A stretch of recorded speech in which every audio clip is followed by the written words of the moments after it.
Dengan sanadnya Imam Abu Dawud meriwayatkan daripada Miqdam bin Ma'di Karibah Al-Kindi, katanya dibawakan kepada Rasulullah sallallahu alaihi wasallam air sembahyang, maka baginda pun berwudu, mengambil air sembahyang, dibasuhnya dua tangannya 3 kali dan mukanya 3 kali, dan dibasuh dua lengannya tiga kali.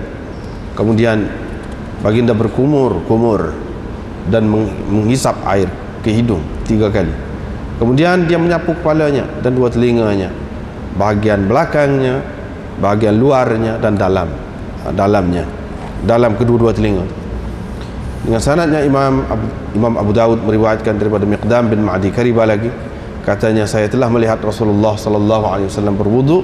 Bila dia sampai kepada sapu kepala, baginda meletakkan dua tapak tangannya di bahagian depan kepalanya, diperlalukan kedua tangan itu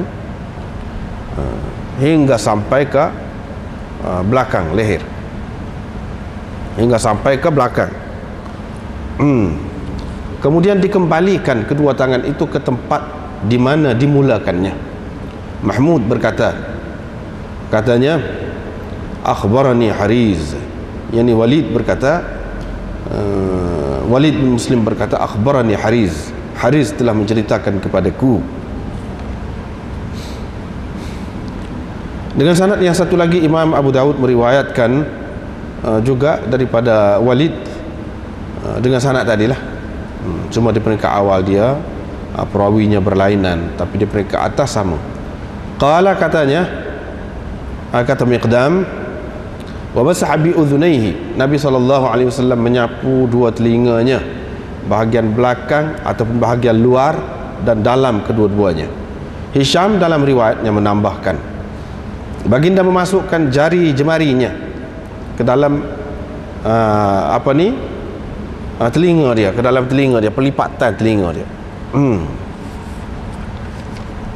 Dengan sanadnya Imam Abu Dawud meriwayatkan daripada Mughirah bin Farwah, Abul Azhar Mughirah bin Farwah dan Yazid bin Abi Malik, bahawa Muawiyah telah berwudu untuk orang ramai seperti mana yang telah dilihatnya Rasulullah sallallahu alaihi wasallam berwudu.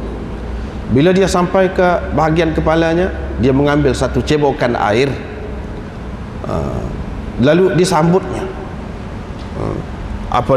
Cebokan air dengan sebelah kanan dia tu disambut dengan sebelah kiri, sehinggalah beliau meletakkan tangan dia tu, cebokan tadi tu, di bahagian tengah kepalanya sehingga menitis air atau hampir menitis. Kemudian dia sapu dari bahagian depan kepalanya hingga ke bahagian belakangnya, dan dari bahagian belakangnya hingga ke depannya. Dengan sanadnya Imam Abu Dawud meriwayatkan lagi daripada Walid juga tadi, Walid bin Muslim, cuma di peringkat bawah dia perawi yang lain. Kata dia, fatawadda'a thalathan wa ghasala rijlaihi bighairi adad, baginda berwudu 3 kali, ataupun Miqdam bin Ma'di Karib itu berwudu 3 kali, dan dibasuhnya dua kakinya tanpa bilangan. Kemudian Imam Abu Dawud meriwayatkan daripada Rubai' binti Muawwidh bin Afra, katanya Rasulullah sallallahu alaihi wasallam selalu datang kepada kami. Rubai' menceritakan kepada kami, yakni kata siapa? Kata Abdullah bin Muhammad bin Aqil. Rubai' itu cerita kepada kami bahwasanya Nabi sallallahu alaihi wasallam berkata kepadanya, uskubili, tuangkan air sembahyang untukku. Maka dia pun menyebutkan, siapa sebut? Yakni Rubai' sebutkan wudu Nabi sallallahu alaihi wasallam. Katanya dalam ceritanya itu, faghasala kaffaihi, maka baginda sallallahu alaihi wasallam membasuh dua tangannya 3 kali dan membasuh wadda'a, maknanya membersihkan mukanya 3 kali, berkumur dan menghisap air ke hidung sekali, dan baginda membasuh dua tangannya 3 kali, dan sapu kepalanya 2 kali. Dimulakan dengan bahagian belakang kepalanya, kemudian dengan bahagian depan kepalanya, dan dua telinganya, kedua-duanya sekali, bahagian luar dan dalam kedua-duanya. Nabi SAW membersihkan dua kakinya 3 kali, kata Abu Dawud. Inilah makna hadis Musaddad. Dengan sanadnya Imam Abu Dawud meriwayatkan daripada Ibnu Aqil lagi, hadis tadi juga. Cuma anak murid dia Sufyan mengubah beberapa makna yang telah disebut oleh Bishr, perawi yang pertama tadi. Dalam riwayatnya Sufyan mengatakan watamadmada, dan dia berkumur-kumur, wastanthara, dan mengembuskan air dari hidung 3 kali. Diriwayatkan daripada lagi itu tadi, daripada Abdullah bin Muhammad bin Aqil, daripada Rubai' binti Muawwidh bin Afra, bahawa Rasulullah SAW telah berwudu dekat dia ataupun di rumah dia, maka baginda menyapu kepalanya semua sekali, min qarni sya'r, daripada bahagian depan ataupun bahagian atas rambutnya, kulli nahiyatin, setiap pihak, ke arah bahagian air menitis dari rambut, yakni ke belakang. La yuharriku sya'r, baginda tidak menggerakkan rambut itu daripada keadaan asalnya. Diriwayatkan daripada Abdullah bin Muhammad bin Aqil lagi, bahawa Rubai' binti Muawwidh bin Afra menceritakan kepadanya, katanya, saya telah melihat Rasulullah SAW berwudu. Katanya, kata Muawwidh, maka baginda mensapu kepalanya dan sapu bahagian hadapan dari kepalanya dan bahagian belakang kepalanya, wasudghaihi, dan bahagian pelipis, bahagian sini, wa udhunai, dan telinga dia sekali. Diriwayatkan daripada Ibnu Aqil lagi, daripada Rubai' bahawa Nabi SAW menyapu kepalanya menggunakan lebihan air yang telah ada di tangannya.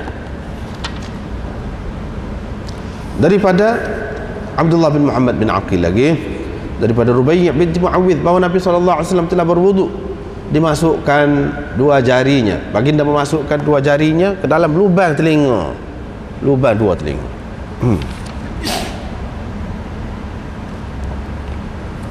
Diriwayatkan daripada Talhah bin Musarrif, daripada ayahnya, daripada datuknya, katanya, saya telah melihat Rasulullah SAW menyapu kepalanya sekali sehingga sampai ke bahagian belakang kepalanya, iaitu bahagian atas qafa, tengkuk. Waqala Musaddad berkata, dan baginda menyapu kepalanya dari bahagian depan, dari depan kepala dia tu hingga ke bahagian akhir, sehingga baginda mengeluarkan 2 tangannya dari bawah telinga, gitu. Qala Musaddad berkata, saya menceritakan hadis ini kepada Yahya tidak mahu menerimanya. Abu Dawud berkata, saya mendengar Ahmad berkata bahawa Uyainah berkata, mereka mendakwa, mereka mengatakan, yakni ulama mengatakan, bahawa annahu kana yunkiru, hak sebetulnya bahasa tu belik sikit. Imam Ahmad berkata bahawa ulama mendakwa, Ibnu Uyainah ni tidak mahu menerima mana hadis ini. Dia berkata, "Aish hadza Talhah an abi an jaddi." Apa ni? Talhah daripada ayahnya, daripada datuknya. Apa ni? Diriwayatkan daripada Sa'id bin Jubair daripada Ibnu Abbas bahawa beliau telah melihat Rasulullah sallallahu alaihi wasallam berwudu. Dia pun menyebutkan hadis semua sekali 3 kali. Qala, dan dia menyebutkan, yakni Ibnu Abbas menyebutkan, Nabi sallallahu alaihi wasallam menyapu kepalanya dan 2 telinganya dengan sekali sapu saja. Sekat itulah, itu pun banyak.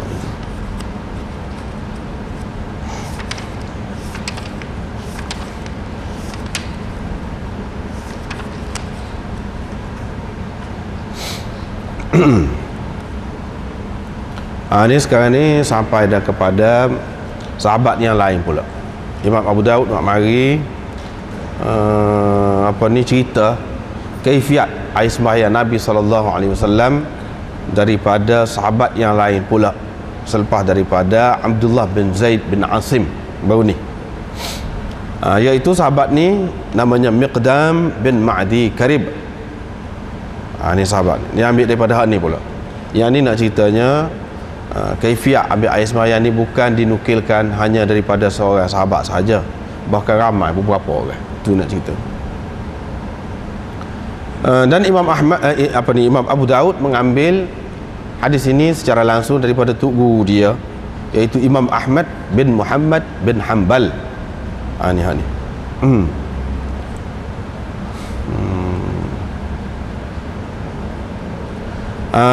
Dia ambil daripada Abul Mughirah.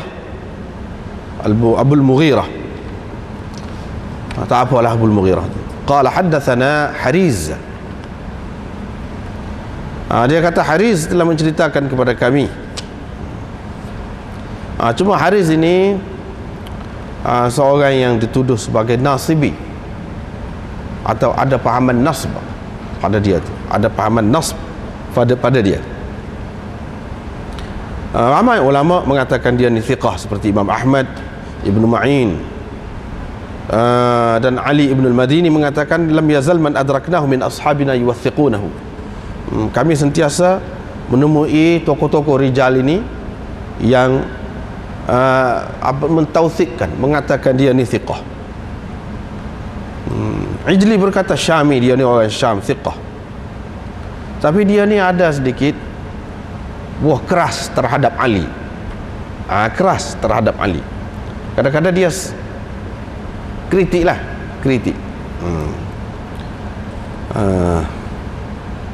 Amr bin Ali berkata dia ni cuba korek keburukan ataupun kekurangan Ali. Wa yanal minhu, dan dia mengatainya. Dia katalah barang tak sedap lah, kata kepada Sayyidina Ali tu. Di tempat yang lain dia kata dia ni sabtun, seorang yang kuat, teguh, kemah orangnya, tapi syadid at-tahamul ala Ali. Dia ni keras sikit terhadap Ali.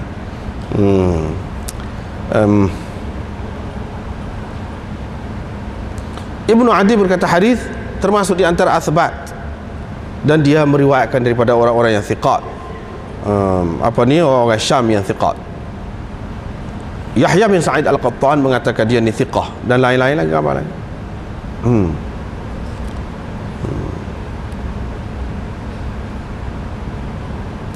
Jadi oleh kerana dia ni ada lagu tu, buah tadi tu, buah kerah terhadap Sayyidina Ali saat ni, maka orang buat cerita reka atas nama dia. Buat cerita reka yang dinukilkan oleh Azdi dalam kitab Du'afa dia, iaitu Haris bin Uthman. Ni kata orang lah, orang buat, telah meriwayatkan bahawa Nabi SAW bila nak naik baralnya, mari Sayyidina Ali. Sayyidina Ali pun buka ikat pinggan baral itu, maknanya supaya tidak tetap duduk lah, supaya kalau berlari jatuh, mungkin jatuh. Maknanya dia nak, Sayyidina Ali ni jenis perangai tak apa molek lah kira-kiranya. Suruh ada ke benda sabar nak suruh tua jatuh, kita kata. Dia buka ikat pinggan, pengikat di tubuh baral itu supaya jatuh Nabi. Ini cerita yang dibuat bagi pihak dia, sebab dia tu diketahui sebagai seorang ni. Wabil jumlah zakar al-Hafiz tawthiqahu an kathirin minal muhaddithin. Ramai ulama-ulama hadis mengatakan dia ni thiqah, wa athbata nasbahu kathirun minhum. Ramai pula ulama-ulama hadis yang mengatakan dia ni nasb, ada pahaman nasb. Dia gini, zaman di peringkat awal Islam ni, sejarah Islam ni dah perang kan, tak belaga dua pihak ni perang. Maka kesannya timbul di kalangan orang-orang kemudian pada masa itulah dua golongan kesan dia. Satunya melebih-lebihkan Ali, itu orang panggil Syiah. So lagi dia mengurangkan Ali. Dia kata Muawiyah bagus, Muawiyah lebih baik. Muawiyah yang betulnya. Itu orang panggil nasibi. Nasb. Fahaman ni. Mana dia pelebihkan Muawiyah. Pelebih tu kadang-kadang alah kau Sayyidina Ali tu kau alah kurang. Jadi nampak lemah lah Sayyidina Ali tu. Lemah. Pelebih Muawiyah. Muawiyah betul balik dia. Balik orang menentang Sayyidina Ali ni betul. Itu orang panggil nasb. Nasibi. Kalau pelebihkan Sayyidina Ali kurang pula Muawiyah, itu Syiah orang panggil. Syiah. Kalau kurang kedua-duanya semua sekali sahabat, tu khariji orang panggil. Pokok khawarij. Pokok khawarij. Itulah ceritanya. Jadi hak saat ni cerita yang dibuat. Apabila dia ni menentang, jadi orang buat pelebih lah, nak memburuk-burukkan dia tu supaya orang langsung tak terima riwayat dia. Tetapi ulama-ulama yang kaji dia kata tidak, tak ada itu riwayat-riwayat dibuat atas nama dia. Sebenarnya dia tidaklah sampai begitu. Memburukkan Sayyidina Ali pun tidaklah sampai begitu. Sebab itulah ulama masih menerima riwayat-riwayat dia tu, masih menerima riwayat-riwayat dia. Yahya bin Sa'id Al-Qattan seorang yang keras sekali pun terima lagi, tak apa.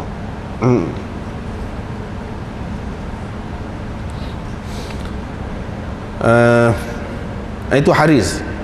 Dia kata Abdul Rahman bin Maisar Al-Hadrami menceritakan kepada saya.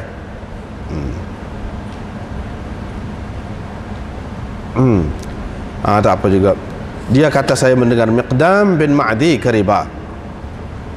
Miqdam bin Ma'di Karibah wafatnya di Syam pada tahun 87 ketika berumur 91 tahun. Miqdam bin Ma'di Karibah, sahabat Nabi SAW. Ini cerita dia. Dia kata orang bawa air semaya kepada Rasulullah SAW. Baginda pun ambil air semaya. Dia cerita dia basuh tangan dia 3 kali dan basuh muka 3 kali.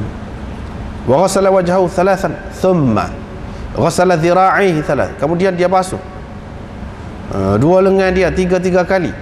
Thumma tamadmada. Kemudian dia berkumur dan mengisap air ke hidung 3 kali. Kemudian masaha bi ra'sihi. Dia sapu kepala dia dan telinga dia. Sapu kepala dan telinga dia, bahagian luar dan dalamnya. Sekali. Begitulah, bahagian luar dan dalamnya sekali sapu.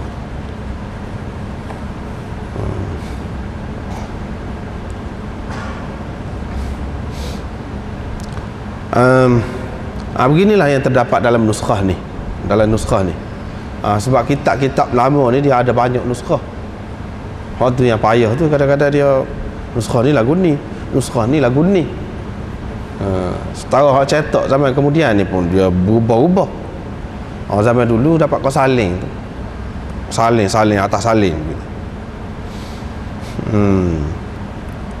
Di sini dalam nuskhah ni, dalam riwayat dalam nuskhah ni dia sebut berkomor saat ni dan isap air ke hidung tu selepas basuh tangan lengan ni, baru berkomor. Dan berkomor saat ni isap air ke hidung tu dia sebut dengan thumma. Thumma mana tertudah tu. Dia tidak kata wa tamadmada wastanshaqa. Dia tidak ataf dengan waw, tapi dia ataf dengan thumma. Sudah tentu memberi makna hak ni selepas. Hak ni selepas basuh lengan 3 kali. 3 kali ini, 3 kali ini. Lepas tu komo. Baru komo. Tentu dah makna lagu tu. Sebab thumma. Kalau waw, memang tak mestilah. Hak sebut kemudian tu makna dibuat kemudian. Boleh jadi hak sebut kemudian tu dibuat dulu. Tak mesti. Kalau ataf dengan waw. Tapi kalau dengan thumma tidak. Mesti lagu tu.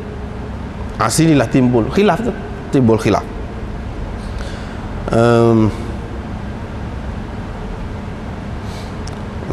Tapi nuskhah dalam hasyiah kitab Sunan Abi Dawud, cetakan di India ni, dia kata thumma tamadmada wastanshaqa 3 wa ghassala wajhahu 3 thumma ghassala dhira'ihi 3. Maknanya ni berkomor dan isap air ke hidung ni sebab riwayat-riwayat lain lah dulu. Lepas tu basuh muka, lepas Lepas tu baru basuh tangan ni, lengan saat ni hingga ke siku tu. Mana seperti biasa lah. Itu dalam nuskhah, dalam hasyiah. Mana tidak dalam di luar. Mana hak dalam ni lebih asli. Hak dalam, hak ada lagu ni pun hak tulis di luar dalam nuskhah tu. Adapun nuskhah biasa memang lagu ni hak kita sebab kita baca. Nuskhah yang pertama yang ni sebab kita baca ni menjadi pegangan kepada setengah-setengah golongan ulama yang mengatakan tertib dalam wuduk ni tidak wajib. Ini dalil. Baru dah sudah sebut dah. Di antara ulama seperti Imam Abu Hanifah, Thauri dan ramai lagi yang lain mengatakan tertib dalam wuduk ni tidak wajib. Sunat boleh, sah. Tidak seperti Syafi'i yang mengatakan tertib itu pun termasuk di dalam rukun juga. Termasuk dalam rukun juga. Kena beratur seperti yang tersebut dalam kebanyakan hadis tu. Dalam kebanyakan hadis kena buat lagu tu. Kalau tak buat tu tak sah. Tapi itu mengikut pendapat dia lah. Mengikut pendapat orang lain, dia kata tidak. Tidak wajib. Tidak wajib tertib itu. Itu bukan rukun pun. Kalau dalilnya daripada hadis hak ni. Sebab apa di sini dia takhirkan madmadah, yang berkomor dan isap air ke hidung tu selepas daripada basuh lengan, dan atafkan dia dengan thumma yang memberi arti tentu dah kemudian.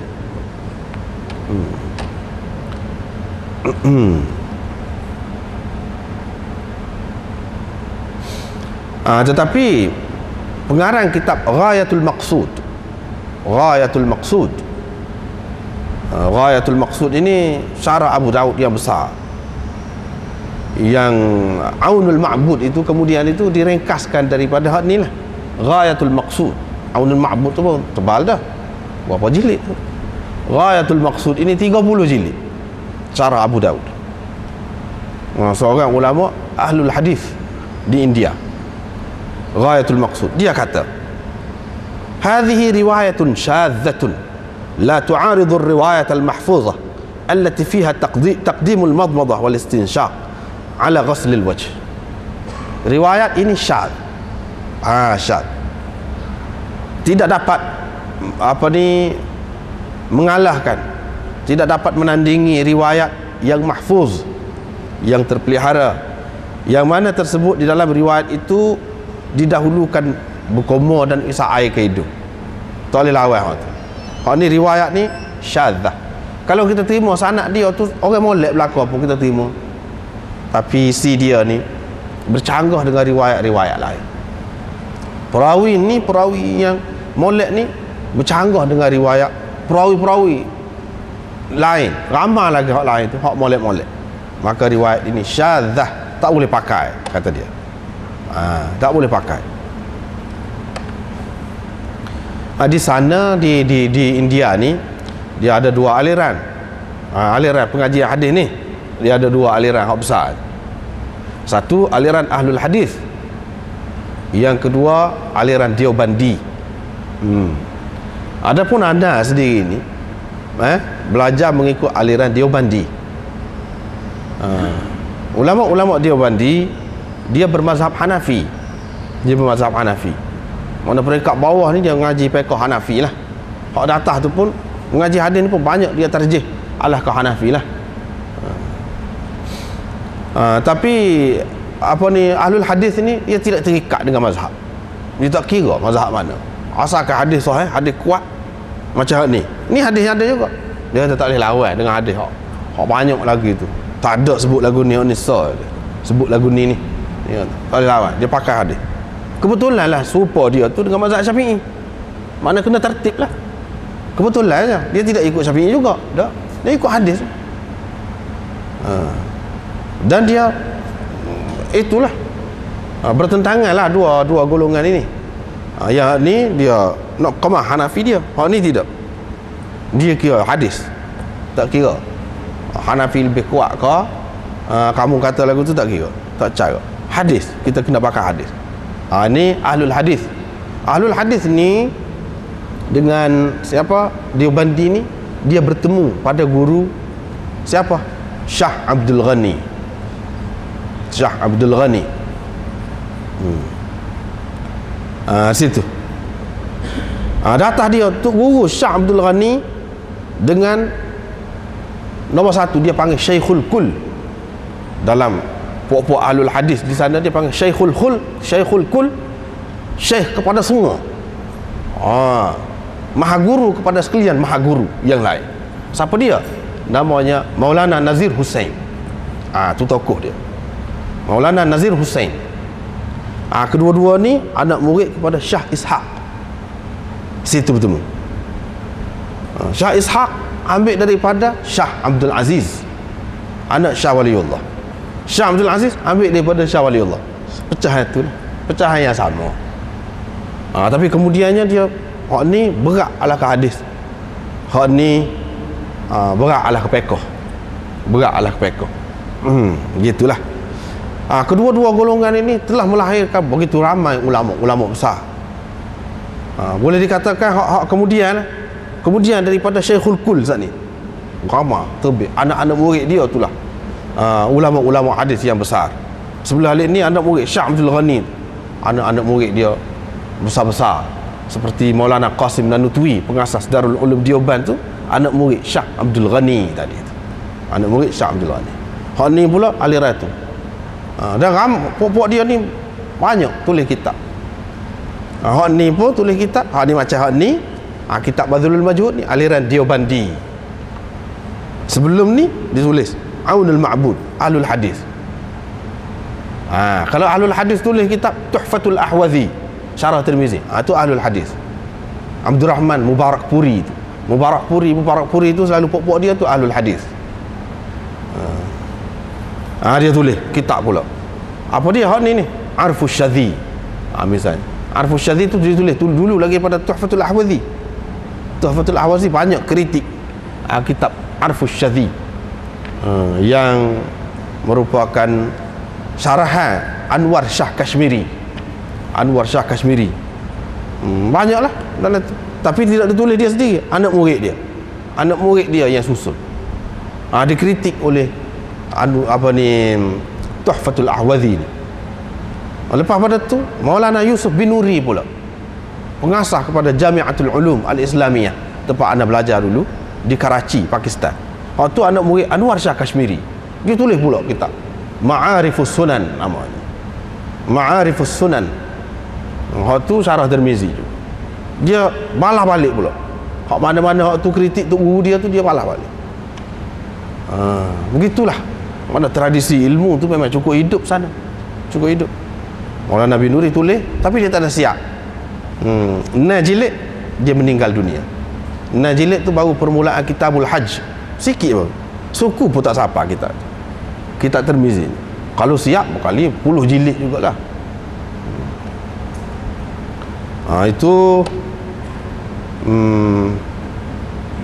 Binuri atau Banuri. Jadi ilmu hadis di Pakistan sekarang ni, dia dua tu tak lari, dia asalnya India je. Dua golongan ni. Kalau kita kenal Ihsan Ilahi Zahir dulu, penentang ajaran Syiah dan ajaran-ajaran yang sesat ni, banyak dia tulis buku dalam bahasa Arab. Ihsan Ilahi Zahir itu Ahlul Hadis, aliran Ahlul Hadis. Hak ni pun dia ada tu, masing-masing besar sumbangan dia dalam ilmu.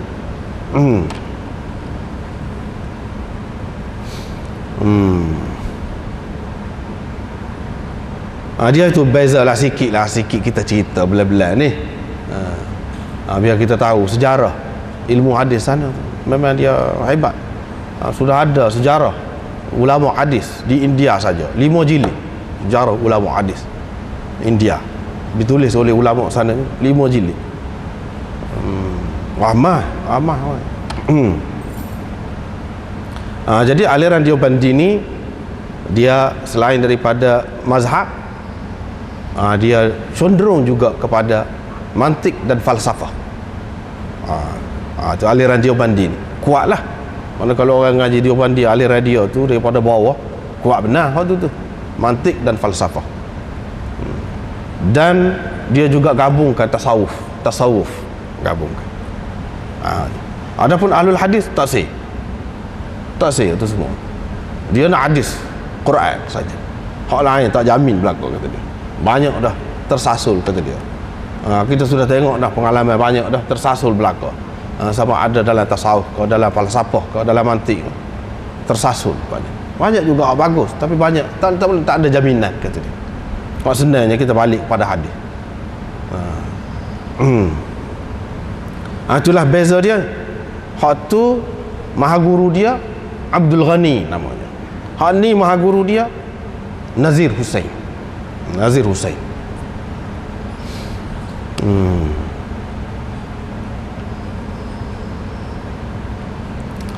Ni anak-anak buah dia lah ni.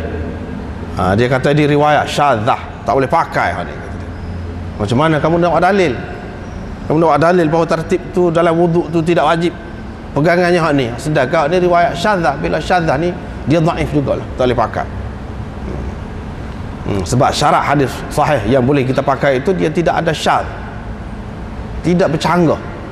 Walaupun perawi-perawi dia tu baik, tidak bercanggah dengan perawi-perawi baik yang lain, perawi-perawi thiqah yang lain. Serupa, tidak kata dia seorang ni bercanggah. Cuba kita tengok, kalau kita baca kitab Badlul Majhud ini, nampaklah aliran dia, kita nampak tak? Hak tu dia menegakkan hadis. Dia kata tak boleh syadz tak tepi. Hak ni tak boleh pakai. Kita pakai biasa. Tertib itu wajib, kata dia. Tetapi ni Maulana Khalil Ahmad Saharanpuri. Khalil Ahmad Saharanpuri ni ulama besar di Saharanpur. Tapi dia aliran Deobandi belakang ni. Tuk guru dia aliran Deobandi belakang. Tuk guru kepada Syekh Zakaria, Khalil Ahmad. Dia kata ke dia? Dia pasal dia nak cuba nak pertahankan dia. Sebab dia kata tertib itu tidak wajib dalam wuduk. Dia kata qultu qala Syaukani fin Nail. Syaukani berkata dalam Nailul Awtar. Sebab apa dia kata Syaukani kata? Sebab puak-puak ahlul hadis nu anggap Syaukani sebagai salah seorang imam dia. Dia tak boleh kata orang lain hak demo tu tak terima. Kena buat mahari hak demo tu terima. Iaitu Syaukani. Syaukani ni pun tak ada mazhab juga, ahlul hadis juga. Syaukani kata dalam Nailul Awtar, al hadis isnaduhu salih. Hadis ini sanadnya boleh diterima, boleh pakai. Lepas tu Syaukani kata riwayat mahfuzah, riwayat yang kebanyakan tu yang mendahulukan berkomor dan isap air ke hidung daripada basuh muka tu, itu tidak menunjukkan tertib itu wajib, tak ada menunjukkan begitu. Cuma itu kaifiat yang diceritakan oleh sahabat bagaimana Nabi buat. Macam mana nak kita sabitkan wujub, wajib. Paling tinggi dia kata sahabat tengok apa yang berlaku pada Nabi SAW ketika dia ambil air semaya. Semata-mata Nabi SAW buat gitu tidak menunjukkan wajib. Itu kata Syaukani. Yang ini maha guru demo sendiri pun kata tidak wajib, tidak sabit wajib. Kalau kita terima sebut dulu pun tidak wajib. Dia kata jadi hak itulah ke mana-mana pun kalau kita nak terima dia khilaf. Ni balah kita kata orang ahli atas lah, balah orang ahli atas. Balah misalnya kita kata orang politik, misalnya kita kata balah orang politik, sama-sama juru, sama-sama baik. Ni pendapat dia kot ni, ni pendapat dia kot ni, kita tak usah campurlah kalau kita tak erti. Tak ada pasal je. Wak panah kepala, wak naik darah, tak ada pasal. Serupa juga cerita tu nenek kita zaman dulu balah cerah hak ni gini. Tak ada pasal kita nak balah pula, nak ungkit hak tu. Kita ni pun ada sabit dia juga. Tapi memang balah dulu. Tak molek lah juga kira-kira ni. Balah itu hal dia, serah ke dia lah. Kalau kita tidak reti, tak usah campur lah senang. Cuma kita cerita saja sejarah, macam sejarah gitulah. Hak mana-mana pun tak apa. Balah kira-kira.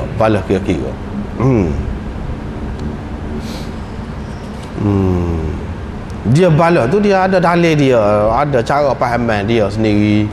Gitulah balah tu. Kita balah Kita tak tahu dalil hak ni lebih kuat ke hak ni lebih kuat, tak tahu, tak ada pasal lah tu. Sebab tu kata tak ada pasal. Dia balah, dia ada pegangan dia, sandaran dia. Dia kata kuat, orang ni kata tak kuat, tak apalah, itu biar ke dia lah. Setara tu ya. Jangan kita duduk panjang-panjang.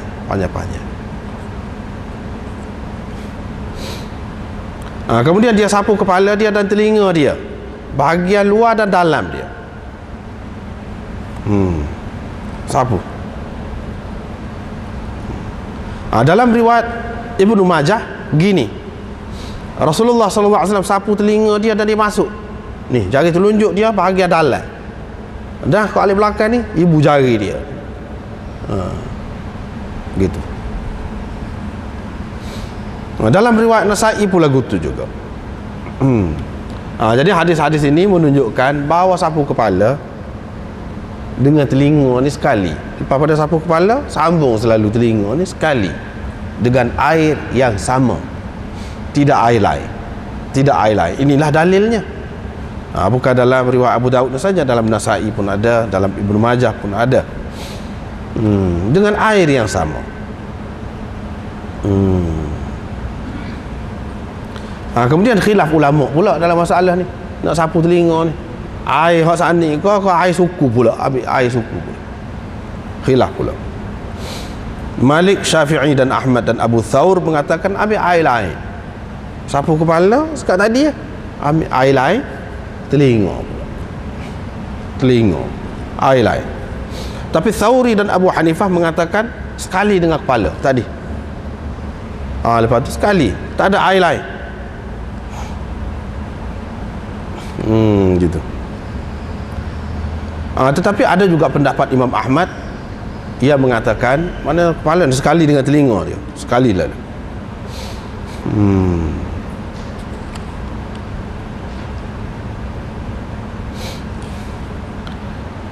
Walau bagaimanapun, dalam kitab Mughni Ibnu Qudamah, kitab fiqh mazhab Hambali yang besar tu, dia ada sebut ambil air baru sapu telinga ni itu sunnah. Maknanya dia terima suku lah, terima suku gitu lah.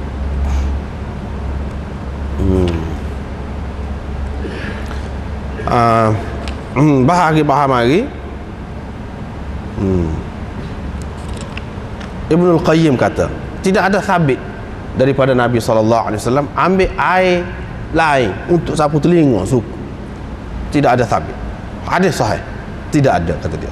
Hak adanya daripada Ibnu Umar. Daripada Ibnu Umar hak ada. Ibnu Umar sahabat. Jadi perbuatan dia ataupun hak dia lakukan itu orang panggil asar. Asar tidak, kata mereka itulah, kata orang yang kata sekali dengan air sama, tidak boleh diutamakan daripada hadis Nabi SAW sendiri buat. Apalagi ramai juga sahabat, kalau nak kira dengan air yang sama, tidak ambil air lain tu, ramai juga sahabat sapu, lepas kepala sapu sekali selingkuh lalu tu, ramai juga. Tak boleh kita nak kata kuat mana. Tapi kalau dari segi hadis Nabi SAW buatnya, zahirnya nampak sekali dengan kepala sapu telinga, tidak ada ambil air lain, tidak ada ambil air lain. Tapi bagi orang yang mengatakan ambil air lain itu, dia kira anggota yang berlainan lah, anggota yang berlainan. Telinga ni hak lain, anggota yang berlainan.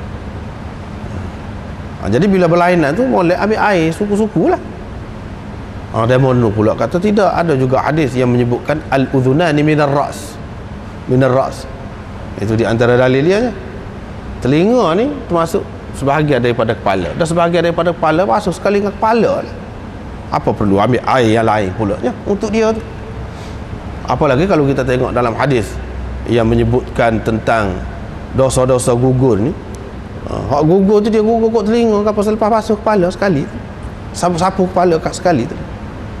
Ada sebut gugur kat telinga, ada juga dalam hadis tu sebutkan begitu, menunjukkan bahawa telinga ni sebahagian daripada kepala, dia kata. Itu sokong penguat bagi masing-masing. Dia kata ada sebahagian daripada kepala, itu dalil dia, di antara dalil dia.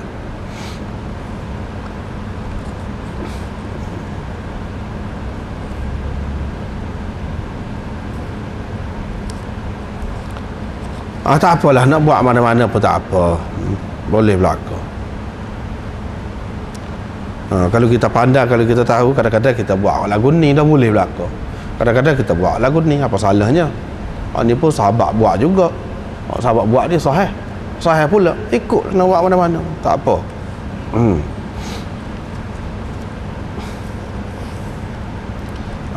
Gitu.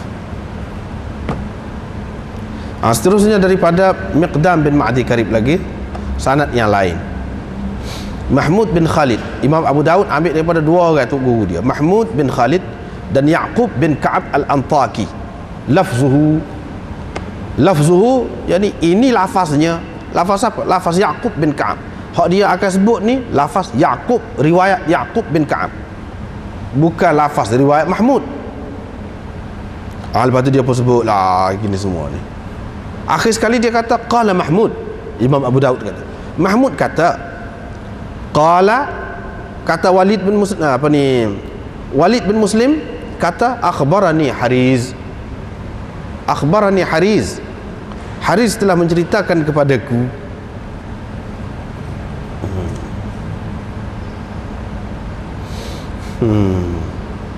Hariz telah menceritakan kepadaku. Bermakna Imam Abu Daud nak cerita kepada dia ni, dia nak katanya dua orang tu guru dia ni meriwayatkan hadis yang sama. Makna dia tu sama, tapi lafaz dia tidak sama. Lafaz hak dia kemukakan ini adalah lafaz salah seorangnya, iaitu Ya'qub bin Ka'ab. Hak ni lafaz ni. Tapi dalam riwayat Ya'qub ni dia lagu mana? Dia kata Al-Walid bin Muslim an Hariz bin Uthman. Riwayat secara an-anah. Riwayat secara an-anah. Ni an ini. Kemudian Walid bin Muslim ini dia terkenal sebagai seorang mudallis. Mana kurang kemah lah. Kalau dia riwayat secara dengan an begitu, mana tak kemah. Boleh jadi ada satu orang yang digugurkan di celah tu. Mana di antara dia dengan Hariz tu ada seorang lain. Boleh jadi. Dan kalau dia gugurkan pun tidak salah mengikut kaedahnya. Kalau riwayat secara an-anah ni tidak salah, ada kemungkinan. Tetapi Mahmud kata tu hak ni Ya'qub bin Ka'ab. Imam Abu Daud kata Mahmud kata akhbarani Hariz, yakni Walid bin Muslim melalui jalan Mahmud bin Khalid ini. Dia kata Walid bin Muslim kata akhbarani Hariz, Hariz telah menceritakan kepadaku. Yakni riwayat itu bil ikhbar, tasrih bil ikhbar, maknanya bukan secara an-anah. Dari segi ni kuat pula riwayat Mahmud itu, lebih kemah riwayat Mahmud, sebab dia menyebutkan dengan jelas bahawa Walid memang telah mendengar secara langsung daripada Hariz, sebab dia kata akhbarani. Adapun Walid, adapun Ya'qub dalam riwayat dia an Hariz. An ini riwayat Ya'qub ni, bukan riwayat Mahmud. Kalau Mahmud dia kata akhbarani Hariz. Apa faedah tu?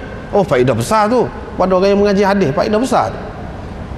Kepada orang yang hanya tahu mengambil apa yang sudah dihidangkan oleh orang, iyalah dia wasa jemu lah aku tu. Tapi kalau orang yang mengaji betul, penting tu, penting. Mana hak tadi tidak boleh kita nak tuduh bahawa Walid bin Muslim itu ada kemungkinan dia telah menggugurkan seseorang di celah dia. Dia susuk pucuk. Tak boleh kita nak tuduh lagi. Sebab apa? Riwayat seorang lagi tu guru Abu Daud ini Mahmud, dia kata akhbarani. Bila dia kata akhbarani, mana kita boleh terima riwayat mudallis itu bila dia menjelaskan. Dia kata akhbarani ke haddathani ke, dia kata lagu tu boleh terima. Sebab dia ni bukan orang yang tak boleh terima, bukan orang yang jahat. Cuma dia rajin melakukan tadlis. Kadang-kadang dia malah sebut, dia pakai cerita selalu. Dia pakai cerita daripada orang di atas, dia tak sebut di atas dia. Mana dia buat di tengah. Kadang-kadang begitu. Bermakna hak ni tak apalah. Dia ambil ni jelas. Bermakna hadis ini tidak munqati', tidak ada ihtimal inqita', putus. Kalau putus, maka dia dhaif. Ini tidak dhaif. Sebab apa? Jelas dah dia kata akhbarani. Bila kata akhbarani, dia tidak putuslah tu sanad tu bersambung. Bila sanad bersambung, dia sahih, tidak dhaif. Tu besar tu makna. Kalau kita kata dhaif tak boleh, tak payah tengok, tak apa dah, tak payah tengok hadis ni, tak payah tengok, tak boleh nak hujah. Tak boleh nak hujah kalau kita terima dhaif. Dan kalau riwayat dengan itu ada kemungkinan putus. Kalau putus sungguh makna dhaif. Kalau kita tidak dapat tentukan putus ke tidak, tak kemal, tak boleh nak hujah. Tentukan dulu bahawa Walid ini terima daripada Haris. Jawabnya melalui Tariq Mahmud dijelaskan bahawa Walid bin Muslim memang ada menerima daripada Haris itu secara langsung, bukan dengan perantaraan. Itu faedahnya. Akibat dianya jadi dhaif hadis itu ataupun sahih. Kalau kita terima ni jelas jadi sahih, tak jelas boleh jadi dhaif. Qala, kata dia, saya telah melihat Rasulullah sallallahu alaihi wasallam berwudu. Bila baginda sampai nak sapu kepala, dia pun letak dua tangan. Kalau kita tengok kan, ni gambaran hak ni. Dan kebanyakan ulama buat lagu ni lah. Sahabat-sahabat pun buat lagu ni lah. Kalau ada lagu lain tu jarang-jarang dalam keadaan-keadaan tertentu tu. Tak usah kira lah waktu tu. Hak kebanyakan dalam hadis yang jelas memang seperti yang Anas sudah sebut dah sebelum ni. Letak depan ke belakang. Dia letak bahagian depan kepala dia perlalukan. Bawa pergi hingga sampai ke kafan. Kemudian dia kembali ke tempat dia mula. Mana nak mari situ pula. Gitu cara.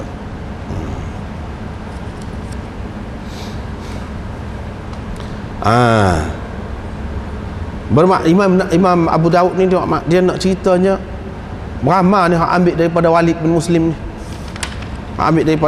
Muslim ni. Imam Ahmad tadi dalam sanad dia tak ada Walid bin Muslim. Dalam riwayat yang kedua ni ada Walid bin Muslim. Dalam riwayat yang ketiga ada juga, iaitu Mahmud bin Khalid dan Hisham bin Khalid. Dua orang. Tok guru dia hak lain pula. Tok guru Imam Abu Daud Mahmud bin Khalid seorang, Hisham bin Khalid seorang. Al-makna, makna ini adalah makna hadis kedua-dua mereka. Makna, al-makna, riwayat makna dia lah sama dengan orang tadi. Kedua-dua orang ni pun makna dia sama, lafaz dia tidak sama. Itu faedah dia kata al-makna. Kedua-duanya kata haddatsana al-Walid. Ni ada tasrih haddatsana pula melalui jalan riwayat yang lain ada haddatsana pula. Tadi akhbarani, haddatsana pula. Dengan sanad tadi lepas pada Walid bin Muslim tu hak atas dia tu serupa. Dia nak ceritanya banyak jalan riwayat ini, bukan satu. Dengan sebab itu tidak jadi lemah lah. Riwayat ini tidak jadi lemah. Di sini dia kata Nabi SAW sapu dua telinga dia, bahagian belakang dan bahagian dalam dia. Cuma Hisham ada tambah. Hisham, kedua orang Tok Guru Abu Daud itu Mahmud dan Hisham tambah dalam riwayat dia. Dia memasukkan jarinya dalam ni pelipatan telinga dia, dalam lubang telinga ni masuk. Adapun Mahmud tak ada sebut tu. Cuma sekadar sapu dua telinga dia bahagian luar dan dalam, sekadar tu. Lafaz ini adkhala asabi'ahu fi simakhi uzuni, ni hanya disebutkan oleh Hisham. Ada beza. Tapi dah tadi sapu dua telinga dia bahagian luar dan dalam tu maknanya buat masuk jari lah tu. Kita kata hak tulah lah makna dia. Lafaz dia tu berbeza. Lafaz berbeza pun dia sebut hak ni orang ni saja. Ayat lagu ni. Itu nak cerita sanad hadis ni tinggi. Sanad hadis dicerita kalau sampai melalui hadis kepada kita ni, tak ada cerita dalam dunia ni sampai kepada kita lagu ni. Tak ada. Sejarah jauh, sejarah tak boleh nak banding. Sejarah hang tua misalnya, adakah sanad? Tak ada serabut. Tak tahu. Kita dengar cerita tu ada dalam buku. Sanad dia ada ke tidak? Orang yang hidup zaman hang tua tu royak kepada orang bawah dia. Tak ada. Padahal bukan main cerita tu. Di kalangan kita je. Begitu juga di kalangan bangsa-bangsa lain pun tak ada. Hak ambil daripada sejarah ke apa tu tak ada. Tak ada. Semua sanad ni tak ada. Kecuali kalau sejarah Islam, oleh kerana ulama-ulama hadis ni tak terima kecuali dengan sanad, maka buat mari sanad, terpaksa kena buat mari sanad. Kalau tak ada sanad tak boleh terima. Ini cara yang seperti ini, disiplin ini telah diperkenalkan oleh ulama-ulama hadis sebenarnya.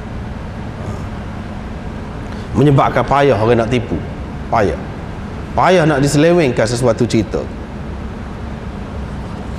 Kelebihan orang yang mengaji hadis pun hak tu kelebihan, dia boleh pastikan ni cerita ni betul, cerita ni tak betul, dia boleh pastikan. Kalau tak ada sanad kita tak boleh pakai, tak perlu. Kita kata molek pun tak usah, tak perlu. Banyak perkara Tuhan pun tidak ayat orang ni tidak perlu. Dia duduk mana, kampung apa dia, tempat lahir, tak ada dalam Quran, tak perlu. Yang perlunya gapo dia, hidup dia, kesimpulan keseluruhannya, itu yang perlu. Lagu tu lah juga kita tak payah lah. Kalau siapa jadi mengeliru kan, tak payah. Setengah orang kata kalau lagu tu tinggal, sejarah habis, tak ada sejarah, biar tak ada. Biar tak ada. Kalau ada kata lagu tu, kalau iya pun, kalau nak ada pun, terimalah yang baik, baru tidak pening kepala orang kemudian. Kalau tidak, duduk masuk sapah dalam kepala, tak ada pasal-pasal. Memang ada, tak nafikan hak molek, hak baik tu ada, tak nafi hak tu. Tetapi ulama-ulama kita sudah tetapkan. Sebab itulah dalam kitab-kitab lama, kitab-kitab sejarah hak lama, memang dia ada sanad, kaedah dia pakai lagu ni. Lepas tu ada juga orang kata sebab apa ni, cerita Maulana Maududi dulu dia banyak juga tersasul juga Maududi ni. Hak bagus tu bagus. Tersasul juga dari segi dia kata kepada Muawiyah, parak lah kata. Dalam kitab dia Khilafat dan Mulukiyah, sistem khilafah dan sistem beraja dalam sejarah ni bermula bila, seseolahnya dia mengatakan Muawiyah ni lah pengasas sistem beraja dalam Islam. Dan sistem beraja yang dimaksudkan itu sistem beraja supaya ramai-ramai, supaya maklum dalam dunia ni lah. Dia pergi ke situ. Maka ulama-ulama sana kritik dia, ramai kritik. Ramai, banyak bukunya, sedozen lebih. Kritik dia tu saja. Jadi ada orang yang bela dia kata kalau lagu tu, kalau kita nak tapis kitab-kitab sejarah ni mengikut tapisan hadis ni, ilmu riwayat hadis ni, bakali tinggal berapa persen je sejarah. Kata di ulama-ulama paling ni ikut lah, biarlah. Kalau tinggal 5% pun tak apa. Bapaknya susah hati sangat. Kalau siapa sahabat tu teruk dikata, jadi pandangan kita terhadap sahabat tu buruk, tak ada pasal tu, tak ada pasal kita nak ambil sejarah yang seperti itu. Dengan sebab itu kata mereka tak perlu. Kita kena tapis dengan ni juga, kena tapis dengan, sebab apa? Dia berkaitan dengan sahabat tu. Sahabat ni siapa? Sahabat-sahabat dia berkait dengan Quran juga, berkait dengan Quran. Sebab apa? Quran sudah iktiraf dia. Sekarang ni kalau orang yang sudah diiktiraf tu, maknanya buruk pula perangai dia. Orang sampai sekarang ni pun tidak ada setara tu, mana contohnya? Jadi Quran akan dipertikaikan pula. Itu akibatnya. Dia pergi ke situ, hadis-hadis ni pula akan dipertikaikan. Sedangkan ni kemudian ni riwayat kemudian ni ambil daripada Muawiyah menunjukkan bagaimana Nabi SAW ambil ismayah. Dan kalau Muawiyah tu seorang yang zalim, yang jahat, macam mana nak ambil dalam hadis ni? Dia bercanggah ni. Kita hadis semua terima. Maknanya terima dia seorang yang baik, tak ada benda cerita-cerita karut-karut tu tentang dia. Dia dengan sendirinya tertolak. Itulah kaedahnya. Maududi kesilapan dia kepada dia. Dia duduk kata benda ni ada dalam kitab ulama-ulama besar, ada dalam kitab Tabari, ada dalam kitab Ibnul Athir, ada dalam Ibnu Khaldun pun ada juga sejarah dia, dalam ni pun ada juga. Dia kata tu silap dia, silap. Ada dalam kitab orang-orang besar tu bukan bermakna benda tu boleh dipegang. Bagaimana sanad dia? Ada ke tidak sanad dia? Kalau semua boleh pegang, tak payah bubuh sanad lah. Ni dia bubuh sanad buat apa dia? dalam kitab masing-masing. Semua ada sanad. Berapa sanad agak apa? Maknanya tetap kena kita ambil kira kaedah tadi. Tapi situlah gelincir dia. Lepas tu adalah hak parak-parak lah terhadap Maududi ni, kata berat-berat, bawa pergi jauh lah. Tetapi yang paling adil bagi anaknya, yang anak satu buku yang anak baca, tulisan bekas mufti besar Pakistan dulu. Sebelum tu guru anak tu mufti besarnya Mufti Syafiq. Dia tulis dalam buku dia tu bagus. Dia kata pada pandangan dia Maududi ni maksud dia molek tapi tak kena kaedah. Tu tak kena kaedah. Maksud dia molek. Dan kita tidak ada nampak tanda-tanda dia ni ada maksud nak buat tak molek terhadap Islam ke, terhadap sahabat ke, tak ada. Cumanya dia tergelincir, tersasul kerana kaedah yang dia pakai tak kena kaedah tu. Tak kena. Supaya dia kata kalau kita jumpa dalam kitab ulama, ulama tu mazhab dia je mengikut pegangan dia, tak boleh makan goni binatang ni. Tiba-tiba dia kata ubat goni, ambil binatang ni, ambil hempedu binatang ni, ambil hati binatang ni. Apakah bermakna bagi dia binatang tu sudah halal? Tak boleh. Tidak begitu. Cuma dalam kes lain, itu dalam bab dia tu, dalam bab perubatan, kita kena pakai kaedah perubatan lah. Dalam keadaan lagu mana boleh tu. Kalau dia kata bukan bermakna boleh dia pakai dalam kitab dia tu hati kucing, maka kucing tu menunjukkan dah muka dia ni ulama, kucing tu halal lah makan. Sebab dia kata dalam buku dia ada hati kucing boleh diambil, campur dengan goni jadi ubat. Tak boleh, kita tak boleh kata lagu tu. Supaya juga dalam kitab sejarah ni, kalau ulama besar masuk, kita tak boleh kata dah dia ulama besar mestilah kalau dia masuk ni betul. Tak boleh kata lagu tu. Tak boleh kata. Sebab apa? Sebab dia mari sana. Dia mari sana tu untuk apa?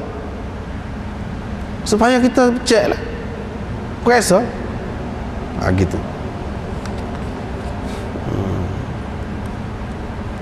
Tak boleh terima lah mana pendapat dia tu ditolak oleh ulama dalam masalah ni.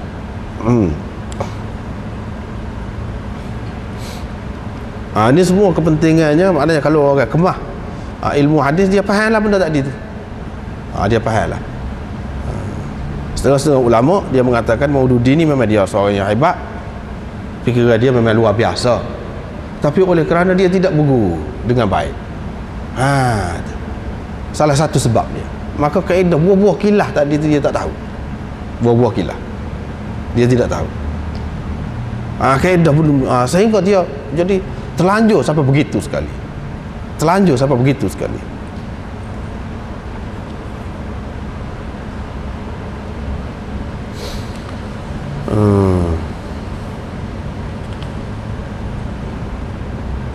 Baiklah, dia kata zada Hisham wa asabi'ahu fi uzunai.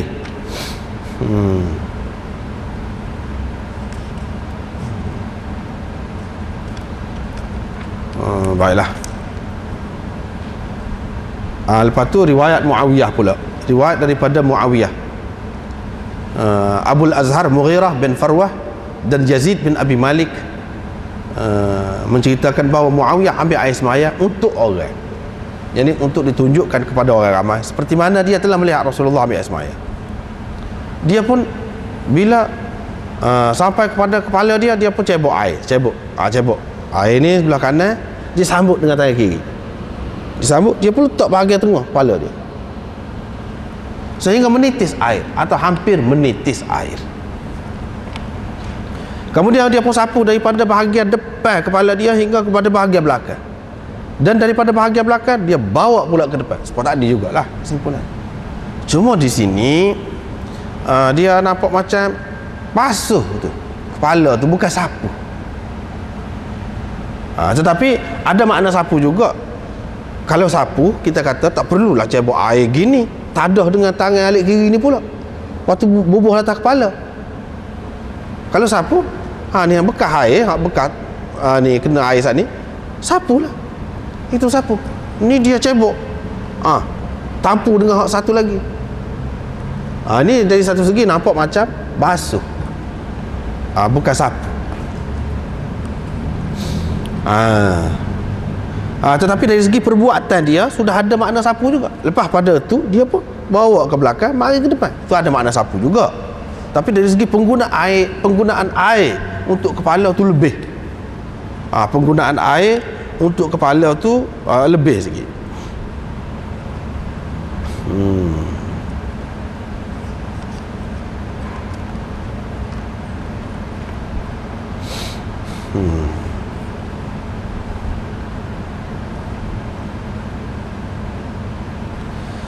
Walau bagaimanapun cara dia buat lagu ni orang lain tak ada sebut.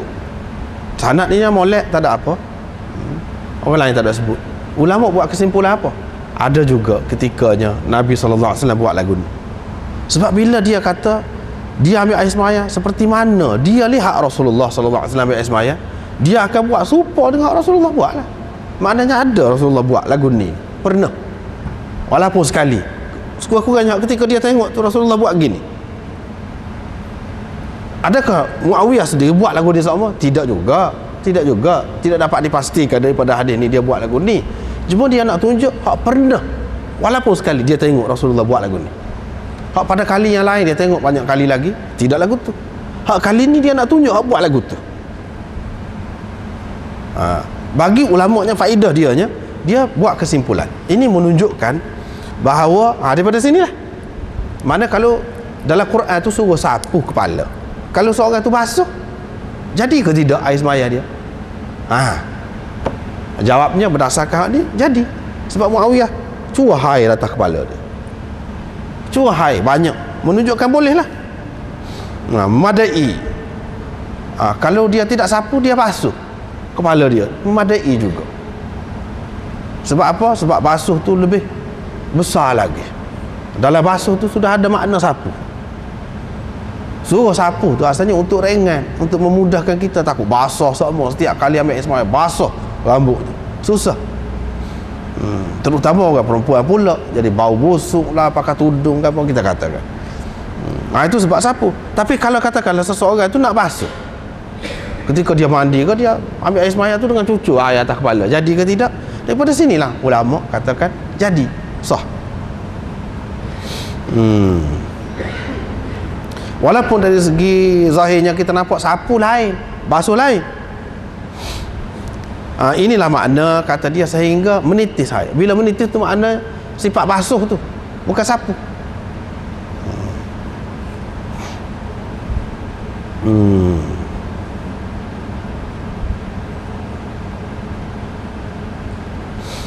Sebab itulah dalam kitab fiqh ke apa, mana dia sebut kalau seorang tu menjelai dalam air, menjelai dalam air, dalam sungai, lepas tu basuh dah lah.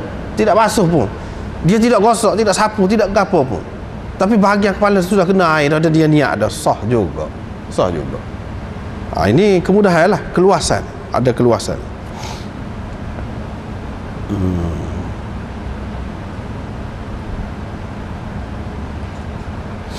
Imamul Haramain kata memadai kalau basuh kepala ni, ittifaq ulama.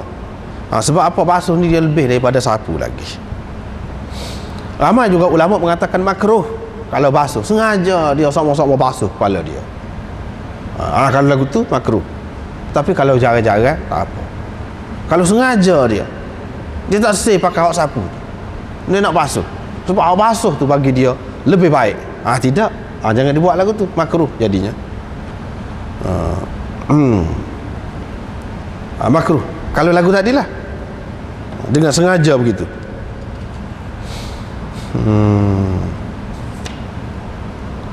Ada pula ulama yang mengatakan kalau dia basuh sama pun tidak makruh.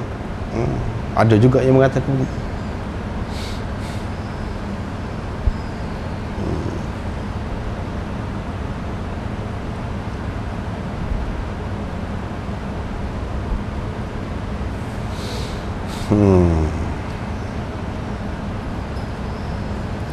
Baiklah. Kemudian satu lagi Walid juga, tadi juga Walid, riwayat daripada Walid juga, Walid daripada Hariz, hak datang tu serupa. Cuma dalam ni dia sebut ambil air semaya 3 kali, dan basuh kaki tak ada sebut bilangan tu 3 kali tu, tak ada sebut. Dalam hal ni, dalam riwayat lain ada sebut 3 kali. Begitulah.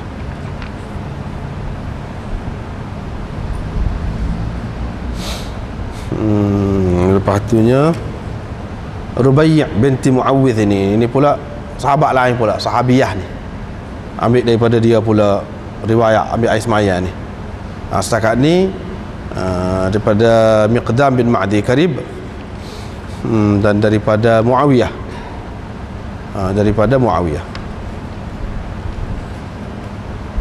begitulah ambil air semaya.